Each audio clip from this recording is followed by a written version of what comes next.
Hello दोस्तों, कैसे हो आप सब। आई होप अच्छे हो। आज हम करेंगे एक्सरसाइज 4.3 का क्वेश्चन नंबर 6। तो हमारा क्वेश्चन नंबर 6 है, if work if the work done by a body on application of the constant force is directly proportional to the distance traveled by the body. Express this in the form of an equation in two variables and draw the graph of the same by taking the constant force as 5 unit. Also read from the graph and the work done when the distance traveled by the body is. तो हम ले लेते हैं work done हमारा y unit है, work done by force भी y unit, displacement भी x unit.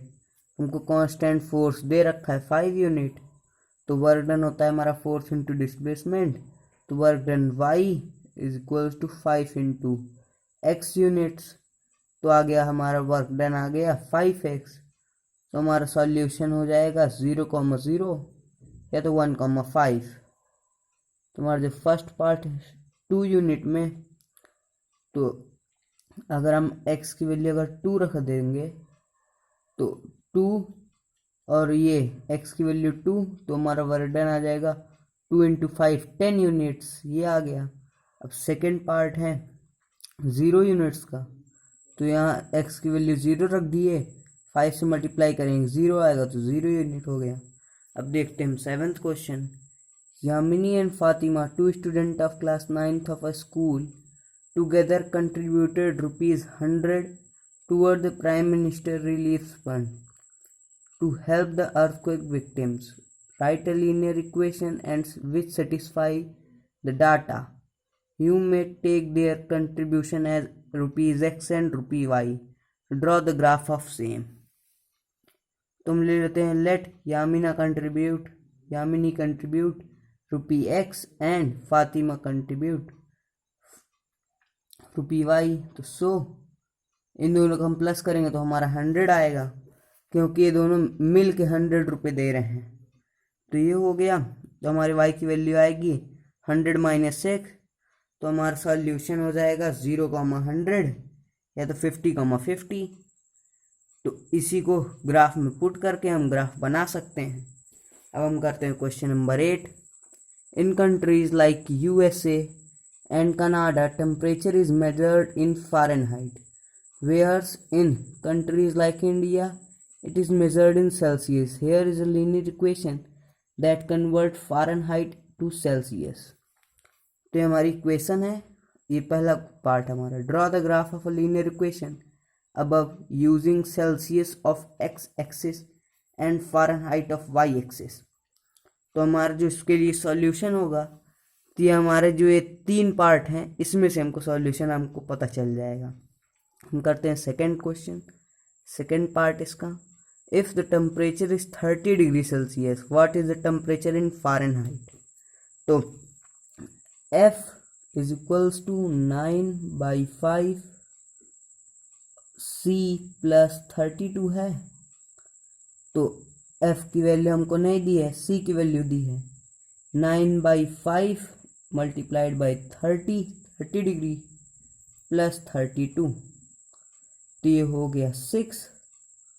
तो F is equal to 54 plus 32, तो हमारी F की वैल्यू आ जाएगी F इज इक्वल्स टू 86।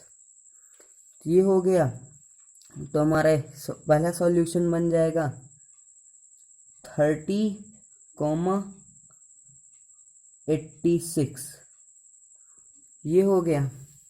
अब करते हैं हम थर्ड पार्ट इसका। जो हमारा थर्ड पार्ट रहेगा, if the temperature is 95 degree Fahrenheit, what is the temperature in Celsius.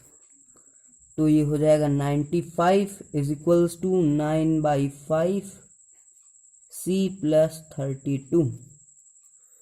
तो 95 माइनस 32 और is equals to 9/5 multiplied by C।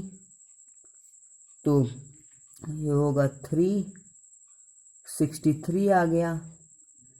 63 multiplied by 5/9, ये इधर आएगा तो पलट जाएगा ऊपर से, तो C तो 7, तो हमारा सेल्सियस में आ जाएगा 35 डिग्री। तो ये हो गया हमारा, फिर सॉल्यूशन बन जाएगा 35,95। तो ये हो गया। अब करते हैं फोर्थ पार्ट है if the temperature is 0 degree Celsius, 0 degree, तो F is equal to 9/5 C plus 32, तो ये तो 0 हो जाएगा, तो F is equal to 32 degree. ये हो गया। What is the temperature in Fahrenheit, and if the temperature is 0 degree Fahrenheit, what is the temperature in Celsius? तो ये हो जाएगा F0 तो 9/5 C प्लस 32, तो ये इधर आ जाएगा -32 मल्टीप्लाइड बाई 5/9, तो ये हो गया। तो अब इसको हम मल्टीप्लाई करके 9 से डिवाइड कर देंगे तो आ जाएगा हमारा आंसर। तो आप इसका आंसर निकाल लीजिएगा, और ये 5th पार्ट आपका होमवर्क है। पढ़ाई करते रहें। All the very best.